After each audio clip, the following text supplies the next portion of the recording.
Adam stood frozen, staring at the eviction notice. 30 days to leave. He was drowning in debt, raising his 6-year-old daughter alone after his wife died, and his job barely covered rent. But at his lowest point, his cold, untouchable CEO, Luna, called him into her office and made an insane offer. Marry me for 1 year. I'll erase all your debt. A contract marriage. A woman who didn't believe in emotion. A man on the edge of collapse. Would this deal save Adam or destroy him completely? Adam hadn't slept in days. He sat at the tiny kitchen table in his cramped apartment, surrounded by bills he couldn't pay. Medical debt from when his wife was in the hospital, rent overdue, his daughter's school tuition notice stamped in red. Final warning. His daughter Emily was asleep in the next room. 6 years old, she didn't know they were about to lose their home. Adam pressed his palms against his eyes. He'd been working double shifts at the marketing firm, but it wasn't enough. It was never enough. His wife had died in a car accident, and the hospital bills had buried him. He tried everything: loans, credit cards, borrowed money from friends who stopped answering his calls. Now the eviction notice sat in front of him like a death sentence. He looked at the door to Emily's room. She deserved better than this, a father who could give her stability, safety, a future. Instead, she had him, a man who couldn't keep a roof over her head. Adam's phone buzzed, a message from his boss. Come to my office tomorrow morning. Sharp. He stared at the text. Luna Sterling didn't send messages like this unless something was wrong. She was the CEO, a woman so sharp and cold that people whispered about her like she was made of ice. Adam had worked under her for years and had spoken to her directly maybe 5 times. He typed back, I'll be there, then went to bed, knowing he wouldn't sleep. The next morning, Adam stood outside Luna's office on the top floor. The hallway was silent except for the hum of the air conditioning. Through the glass walls, he saw her sitting at her desk, perfectly composed, wearing a tailored black suit, her dark hair pulled back. She didn't look up. He knocked. Come in. Luna's voice came through, clipped and precise. Adam stepped inside. The office was massive, all clean lines and minimalism, with floor-to-ceiling windows overlooking the city. Luna gestured to the chair across from her desk. Sit. He did. She set down her pen and looked at him, her eyes sharp, unreadable. She didn't waste time. I know everything about you, Adam, she said. He blinked. I'm sorry. Luna slid a folder across the desk. Adam opened it. Copies of his bills, bank statements, eviction notice, medical records from when his wife died, even a report on Emily's school payments. His stomach dropped. How did you... Luna cut him off. I had you investigated. Adam's hands tightened on the folder. She leaned back, studying him like he was a piece of data. Because I need something from you, and you need something from me. Adam didn't know what to say. His thoughts were spinning. Luna continued, her tone businesslike. I'm 32 years old. I built this company from the ground up. I'm worth more than most people will see in 10 lifetimes. But my parents have given me an ultimatum. If I don't get married soon, they'll revoke my inheritance and hand control of the family empire to my brother. Madam stared at her. You're telling me this because... Luna's expression didn't change. Because I'm offering you a deal. She opened a drawer, pulled out a thick, leather-bound contract and placed it in front of him. I need a husband for 1 year, Luna said. You need financial stability. This is a transaction. Nothing more. Adam looked down at the contract. The words blurred. Luna kept talking. The terms are simple. You move into my penthouse. We live together. We attend public events as a married couple. You follow my instructions on how to behave in social settings. In exchange, I will pay off every cent of your debt. All of it. Medical bills, rent, school tuition, everything. Madam's throat was dry, and after a year, we divorce, Luna said quietly. You walk away with $200,000 and a clean slate. Your daughter can stay with a trusted relative during this time. I'll cover all her expenses. Adam felt the room spinning. You want me to sell myself? Luna's gaze didn't waver. I want you to make a smart decision. You're out of options, Adam. Soon you'll be homeless. Your daughter will end up in a situation neither of you can recover from. This is your way out. He looked at the contract again. His hands were shaking. Why me? He asked. Luna tilted her head slightly. Because you're not a threat. You're not from my world. No one will suspect this is anything other than what I tell them. A whirlwind romance. You're ordinary, forgettable, perfect. The words stung, but Adam couldn't argue. He was ordinary. He was drowning.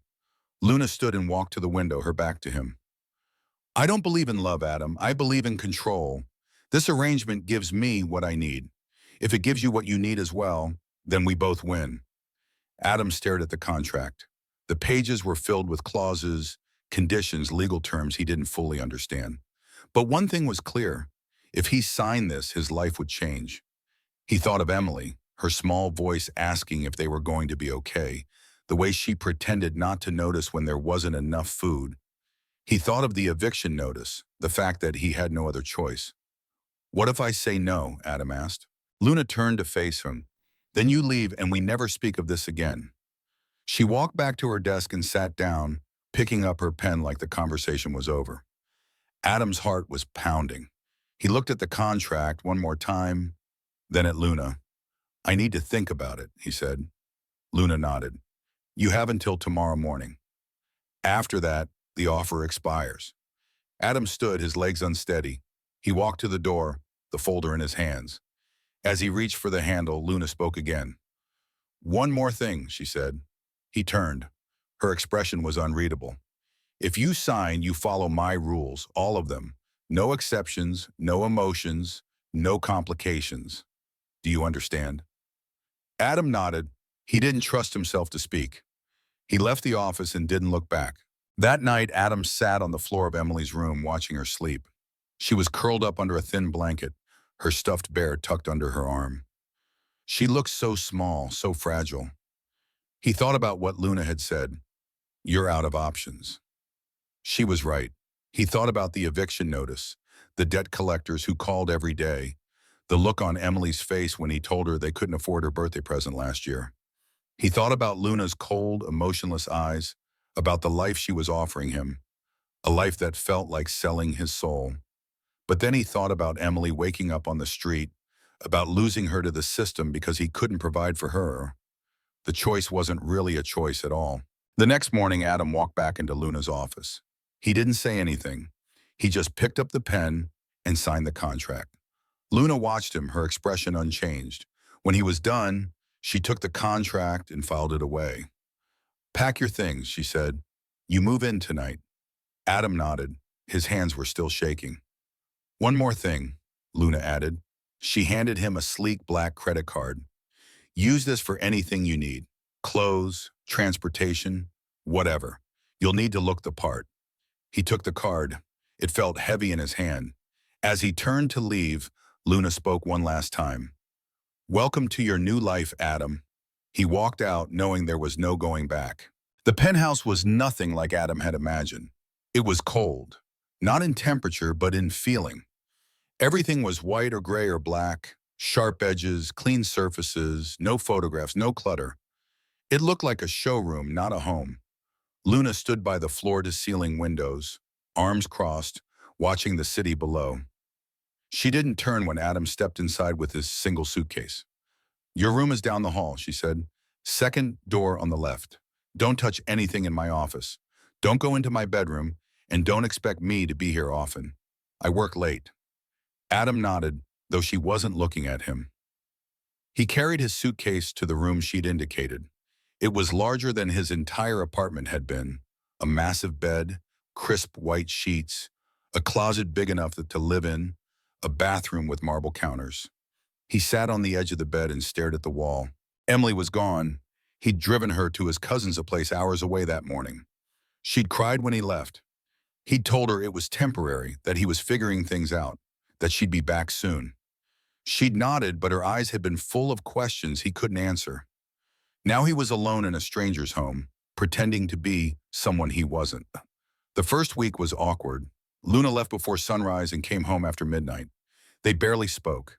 Adam spent his days at work, pretending everything was normal, and his evenings wandering the penthouse like a ghost. He tried calling Emily every night, but his cousin said she was adjusting, that she was okay. Adam wasn't sure he believed it. One evening, Luna came home earlier than usual. Adam was in the kitchen making himself a sandwich. When she walked in, she looked exhausted. Her suit jacket was draped over her arm, her hair slightly disheveled. She set her briefcase on the counter and glanced at him. "You cook?" she asked. Adam shrugged. "Not really, just sandwiches." Luna looked at the ingredients on the counter. Bread, cheese, turkey slices. She didn't say anything for a moment, then opened the refrigerator and pulled out a bottle of water. "There's soup in the cabinet," Adam said, "if you're hungry." Luna turned to him, her expression unreadable. "I didn't ask you to cook for me." "I know," Adam said, "but you look like you haven't eaten all day."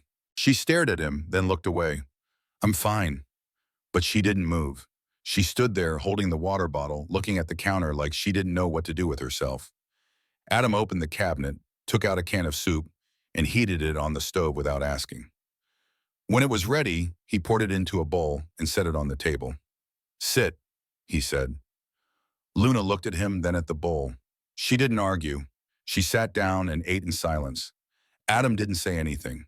He finished making his sandwich and sat across from her. When she was done, Luna set the spoon down and looked at him. "Thank you," she said quietly. It was the first time she'd said those words to him. Weeks later, Luna called him into the living room. She was holding a tablet, scrolling through something. "We have our first public event this weekend," she said, "a charity gala. We'll need to attend together." Adam felt his stomach tighten. "What do I need to do?" Luna handed him the tablet. On the screen was a list of instructions: how to dress, how to stand, what to say, what not to say. "Memorize this," Luna said. "You'll be playing the role of my loving husband. That means you hold my hand, you smile, you laugh at my jokes, even if they're not funny. You make people believe we're in love." Adam looked at the list. It felt like studying for a test he didn't want to take. "Can you do that?" Luna asked. Adam met her eyes. "I don't have a choice, do I?" Luna's expression didn't change. "No, you don't." The gala was held in a hotel ballroom that looked like it cost more than Adam's entire life. Chandeliers hung from the ceiling. Everyone was dressed in suits and gowns that probably cost thousands of dollars. Adam felt like an imposter. Luna stood beside him, her hand resting lightly on his arm.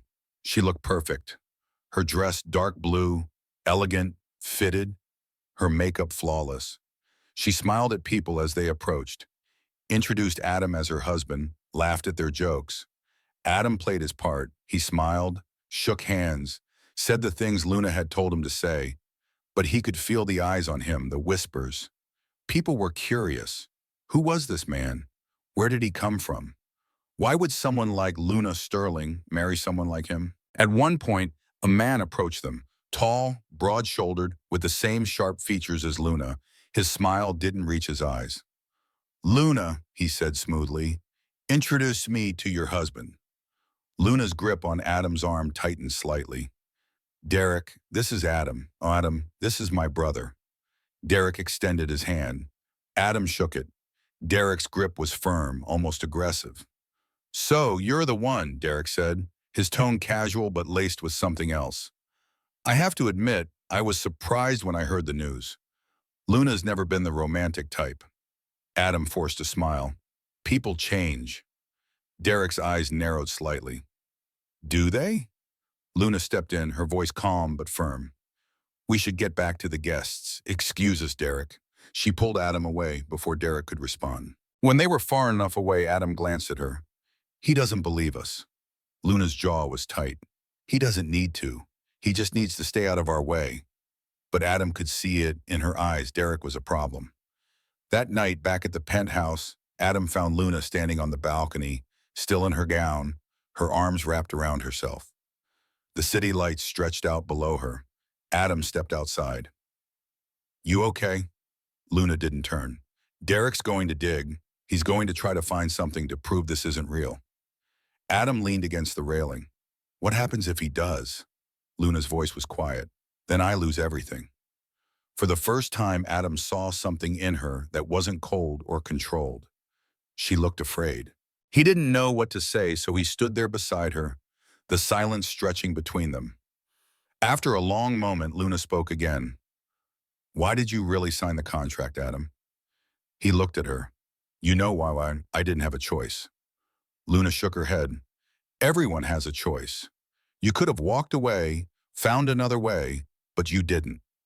Adam thought about Emily, about the eviction notice, about the feeling of drowning. "I signed because I was scared," he said. "Scared of failing my daughter. Scared of losing the only thing I had left." Luna turned to him. Her eyes were softer now, less guarded. "I signed because I was scared too," she said. "Scared of being alone. Scared of proving my family right, that I'm nothing without them." It was the first time she'd admitted anything real to him. They stood there in silence, two strangers bound by fear, pretending to be something they weren't. Over the next few weeks, something shifted. Luna started coming home earlier.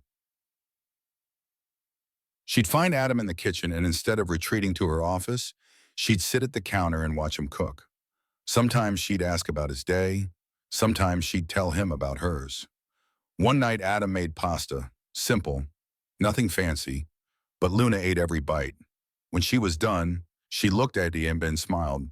A real smile, not the practiced one she wore at events. "This is good," she said. Adam shrugged. "It's just pasta." "No," Luna said. "It's more than that." She didn't explain what she meant, but Adam thought he understood. Days later, Adam received a call from his cousin. She told him Emily was doing well but missed him. She wanted to come home. Adam felt his chest tighten. He wanted to see her too, but how could he explain this life to her? How could he bring her into this arrangement? That night, he told Luna. She listened without interrupting. When he was done, she stood and walked to her office. A few minutes later, she came back with her phone. "I'll arrange for you to see her this weekend," Luna said. "I'll have a car take you." Adam stared at her. "You don't have to." "I do," Luna said firmly. "You shouldn't be separated from your daughter." The next Saturday, Adam drove to see Emily. When she ran into his arms, he held her so tight he thought he might break. She asked if he was okay, if he was eating enough, if he was coming back soon. He told her he was working things out, that everything would be okay. When he returned to the penthouse, Luna was waiting. She didn't ask how it went. She handed him a cup of coffee and sat beside him on the couch. "Thank you," Adam said. Luna nodded. "You're a good father." It was the kindest thing she'd ever said to him. But things weren't getting easier. Derek was circling. He'd been asking questions, digging into Adam's background, trying to find cracks in their story. At a family dinner, he'd cornered Adam in the hallway. "You think you're clever?" Derek had said, his voice low and venomous. "You think you can just waltz into this family and take what's mine?" Adam kept his voice steady. "I'm not taking anything. I'm just here." Derek leaned in close. "You're a nobody, Adam, a poor, desperate nobody. And when this falls apart, and it will, you'll go back to being exactly what you are. Nothing." The words stung because part of Adam believed them. One evening, Adam came home to find Luna on the couch, her laptop open, her face pale. She looked up when he walked in. "What's wrong?" Adam asked. Luna turned the laptop toward him. On the screen was an email from Derek with a document attached. Evidence of Adam's financial history, his debts, his eviction notice, everything. "He's going to use this," Luna said. "He's going to show it to the board, to my parents. He's going to prove this is fake." Adam's stomach dropped. "What do we do?" Luna closed the laptop. "We can't let him win." But Adam could see the fear in her eyes. Days later, Luna's mother invited them to dinner at the family estate. It was a trap, and they both knew it, but they couldn't refuse. The house was massive, cold, intimidating. Derek was already there when they arrived, sitting at the head of the table with a smug smile. Dinner was tense. Derek made pointed comments, testing them, watching for cracks. Luna handled it with grace, but Adam could see the strain on her face. After dinner, Luna's mother suggested they take a walk through the garden. Luna and Adam followed her outside, but Derek stayed behind. When they returned to the house, Luna needed to grab something from her childhood bedroom. Adam followed her upstairs. The room was pristine, untouched, like a museum. Luna was searching through a drawer when Adam noticed something odd, a small camera hidden in the corner of the bookshelf. His blood ran cold. "Luna," he said quietly. She turned. He pointed to the camera. Her eyes went wide. "Derek!" Adam's thoughts were racing. If Derek was watching, if he saw them acting distant or cold, he'd have the proof he needed. Without thinking, Adam moved. He crossed the room, pulled Luna into his arms, and kissed her. For a split second, Luna froze. Then she kissed him back. It wasn't part of the plan. It wasn't fake. It was real. When they pulled apart, Adam reached up and switched off the light, plunging the room into darkness. The camera wouldn't see anything now. They stood there in the dark, breathing hard, neither of them speaking. Luna's voice was barely a whisper. "Adam." But he didn't let her finish. He pulled her close again, his forehead resting against hers. "I know," he said. And he did, because somewhere along the way, this had stopped being an arrangement. It had become something else. That night, back at the penthouse, neither of them spoke about what had happened. Luna went to her room, Adam went to his, but he couldn't sleep. He lay in bed, staring at the ceiling, thinking about the kiss, about the way Luna had looked at him afterward, about the way his heart had raced. He was in love with her. The realization hit him like a punch to the gut. He was in love with a woman who'd hired him to play a role, a woman who didn't believe in love, and he had no idea what to do about it. The next morning, Luna was different. She came out of her room earlier than usual but didn't look at him. She made coffee, her movements stiff and mechanical. "We need to talk about last night," Adam said. Luna shook her head. "There's nothing to talk about. We did what we had to do. That's all." But her voice wavered. Adam stepped closer. "Luna, She held up a hand. "Don't, please." Her eyes were pleading, vulnerable in a way he'd never seen. Adam backed off, but he knew the truth. She felt it too. She was just too scared to admit it. A week later, Derek made his move. He called an emergency meeting of the board of directors. Luna received the notification late at night. Her hands shook as she read the email. "He's going to do it," she said. "He's going to show them the contract." Adam sat beside her.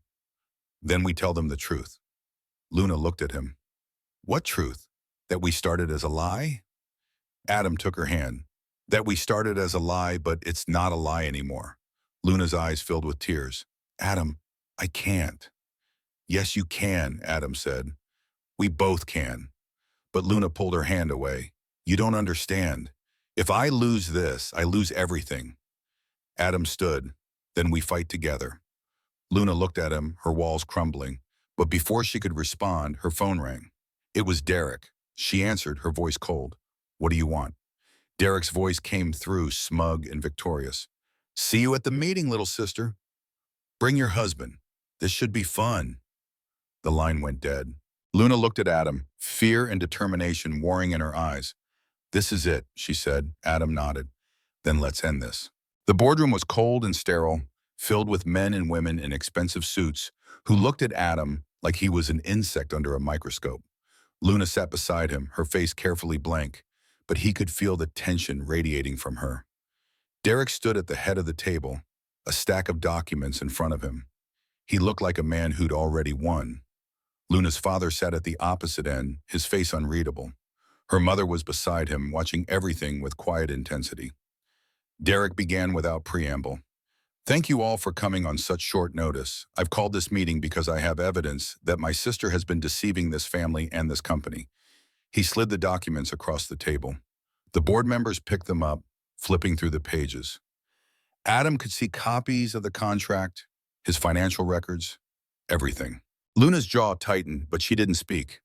Derek continued, his voice dripping with false sympathy. "Luna hired Adam Bennett to pose as her husband. It's all here. A contract marriage, a transaction. She's been lying to all of us to secure her inheritance." Murmurs rippled through the room. The board members exchanged glances. Adam felt his stomach twist. Derek turned to Luna, his smile sharp. "Do you deny it?" Luna stood slowly. Her voice was steady, but Adam could hear the strain beneath it. "No, I don't deny it." The room erupted. Voices overlapped, shocked and angry.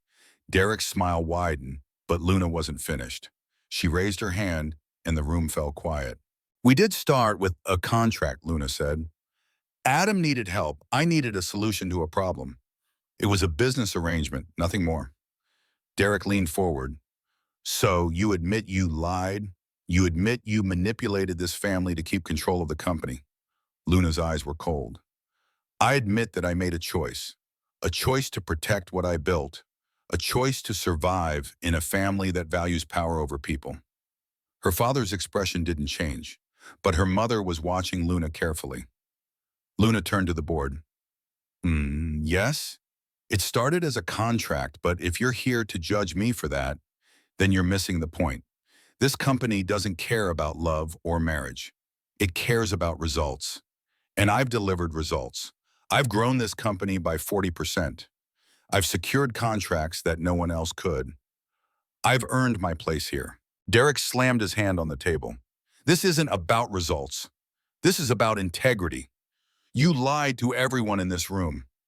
Adam couldn't stay silent anymore. He stood. She didn't lie, he said. Every head in the room turned to him. Derek's eyes narrowed. Adam's voice was steady, though his heart was racing.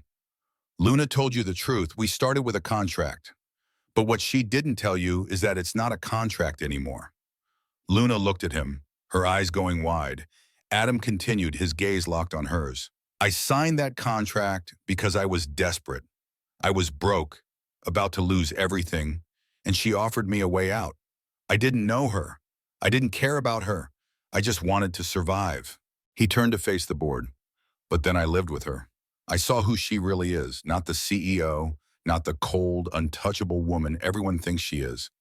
I saw someone who works herself to exhaustion because she cares about this company, someone who's spent her entire life proving she's good enough, someone who's scared of being alone. Luna's breath hitched, but she didn't interrupt. Adam's voice softened. Somewhere along the way, it stopped being an arrangement. I stopped pretending, and I think she did too. He turned back to Luna, his eyes searching hers. I love you. I don't care about the contract. I don't care about the money. I love you because you're the strongest, most stubborn, most brilliant I've ever met. And if that makes me a fool, then I'm a fool. No one spoke. Luna stared at him, tears streaming down her face. She opened her mouth, but no words came out. Derek's voice cut through the moment. This is pathetic. You expect us to believe this? That a broke, desperate man suddenly fell in love with one of the richest women in the country? This is just another lie. Before anyone could respond, the door to the boardroom opened. Luna's mother stood. She walked to the center of the room, her presence commanding immediate attention. That's enough, Derek, she said. Derek frowned. Mother, you can't. Luna's mother held up a hand. I said enough. She turned to the board. I've been listening to this discussion with great interest, and I think it's time I clarified a few things. Luna's father leaned back in his chair, his expression unreadable. Luna's mother continued. I knew about the contract from the beginning. The room exploded again. Derek's face went pale. You what? He said. Luna's mother didn't flinch. Luna came to me before she made the arrangement. She told me everything, and I approved it. Luna's eyes went wide. You knew? Her mother nodded. I did, and I'll tell you why. Luna, you've spent your entire life thinking that strength means shutting people out, that love is a weakness, that you have to do everything alone. I wanted to teach you that you were wrong.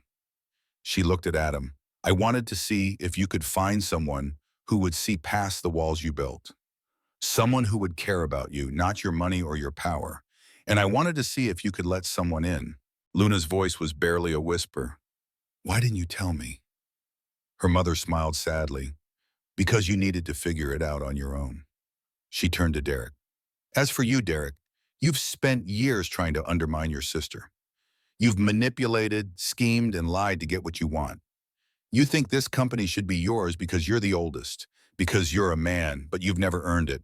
You've never had to. Derek's face was red. This is ridiculous. You can't. Luna's mother's voice turned cold. I can and I will. As of today, you are removed from the board of directors. Your shares will be transferred to Luna, and you will have no further involvement in this company. Derek stood, his chair scraping loudly. You can't do this. Luna's father finally spoke, his voice calm but firm. She can, and I support her decision. Derek looked around the room, but no one met his eyes. He grabbed his briefcase and stormed out, the door slamming behind him. Silence filled the space. Luna's mother turned to her daughter. Luna, I've watched you build this company from nothing. You've proven yourself 1,000 times over. You don't need my approval anymore. You don't need anyone's approval. But you do need to stop being afraid of letting people in. She glanced at Adam. This man loves you, and unless I'm very much mistaken, you love him too. Luna looked at Adam. Her walls were gone. Her mask had shattered. She was just a woman standing in front of a man, terrified and vulnerable and real. I do, Luna whispered. I love him. Adam crossed the room in 3 steps and pulled her into his arms. She buried her face in his chest, her shoulders shaking. The board members looked at each other, then began to stand, quietly filing out of the room. Luna's parents were the last to leave. Her mother squeezed Luna's shoulder as she passed. When the door closed, it was just the two of them. Luna pulled back, wiping her eyes. I'm sorry, I'm so sorry. I thought I could control this. I thought I could keep it separate, but I couldn't. I fell in love with you, and it terrified me. Adam cupped her face in his hands. You don't have to be scared anymore. Luna laughed through her tears. I don't know how to do this. I don't know how to be tooting. Adam smiled. Then we'll figure it out together. He kissed her, and this time there was no camera, no audience, no reason to pretend. It was just them. Months later, Adam stood in the kitchen of the penthouse making pancakes. Emily sat at the counter, swinging her legs, chattering about school. She'd moved back home after the wedding, settling into their new life with surprising ease. Luna walked in, her hair in a messy bun, wearing one of Adam's old t-shirts. She kissed Emily on the head, then wrapped her arms around Adam from behind. You're going to burn those, she said. Adam laughed. I've got it under control. Emily looked up at them and grinned. Are you guys going to be all lovey-dovey again? Luna ruffled her hair. Probably. Emily made a face, but she was smiling. Later that day, they had a small ceremony. Just family and a few close friends. No cameras, no press, no performance. Luna wore a simple white dress. Adam wore a suit that actually fit. When the officiant asked if they took each other as husband and wife, they both said yes without hesitation. This time it was real. Years later, Luna stood in the nursery, holding their newborn son. Adam wrapped his arms around them both, looking down at the tiny face. He has your eyes, Adam said. Luna smiled. And your stubbornness? Emily peeked through the door. Can I hold him? Luna nodded, and Emily carefully climbed onto the chair, cradling her baby brother with the practiced care of a devoted older sister. Adam looked at Luna. You ever think about how we started? Luna leaned into him. Every day. Regret it? Adam asked. Luna shook her head. Not for a second. Years later, on a quiet evening, Luna and Adam sat on the couch while their 2 children played on the floor. Emily, now 11, was reading a book in the corner. Their son, Daniel, was building something with blocks. Daniel looked up. Mom, how did you and Dad meet? Luna and Adam exchanged a glance. Luna smiled. We met because of a contract. Daniel frowned. A contract? Like for work? Adam nodded. Sort of. Your mom needed a husband. I needed help. So we made a deal. Emily looked up from her book, rolling her eyes. This story again. Daniel's eyes went wide. Wait, so you guys didn't love each other at first? Luna shook her head. No, we didn't. Daniel looked confused. Then how did you fall in love? Luna looked at Adam. He smiled and took her hand. We fell in love, Adam said, because we stopped pretending. We stopped trying to be what we thought we should be and just let ourselves be real. Luna squeezed his hand. And because sometimes the best things in life start in the most unexpected ways. Daniel thought about that for a moment, then went back to his blocks. Emily smirked. Still a weird story. Luna laughed. Maybe, but it's our story. Adam pulled her close, kissing the top of her head. And I wouldn't change a thing. Outside, the city lights twinkled in the distance. Inside, the family sat together, warm and safe and real. Because the best love stories aren't the ones that start perfectly. They're the ones where 2 broken people find each other and choose every single day to stay. The story of Adam and Luna delivers a heartfelt lesson about the transformative power of vulnerability and the courage to embrace love, even when it begins as a facade. Adam, crushed by debt and the fear of failing his daughter, enters a cold contract marriage with Luna, a CEO who believes control trumps emotion. Yet their shared moments, simple acts like sharing soup or a genuine kiss under pressure, reveal that love can blossom in the unlikeliest of places when two people dare to be real. Luna's journey from icy detachment to admitting her fear of loneliness teaches us that strength isn't about shutting others out, but about letting them in, despite the risks. Adam's unwavering commitment to Emily and his choice to fight for Luna, even when Derek's schemes threaten to unravel everything, show that love requires sacrifice and honesty. Their story, culminating in a family built on trust rather than pretense, reminds us that life's greatest rewards often come from embracing our imperfections and choosing connection over fear. This resonates deeply as we all face moments where we hide behind masks, afraid to show our true selves. Have you ever found love or strength in an unexpected moment? How have you overcome fear to let someone in? Share your stories in the comments below. Your experience could light the way for others. If this tale stirred your heart, please like, subscribe, and hit the notification bell to join our community. Let's keep sharing stories that inspire courage and love. Your support makes these narratives shine.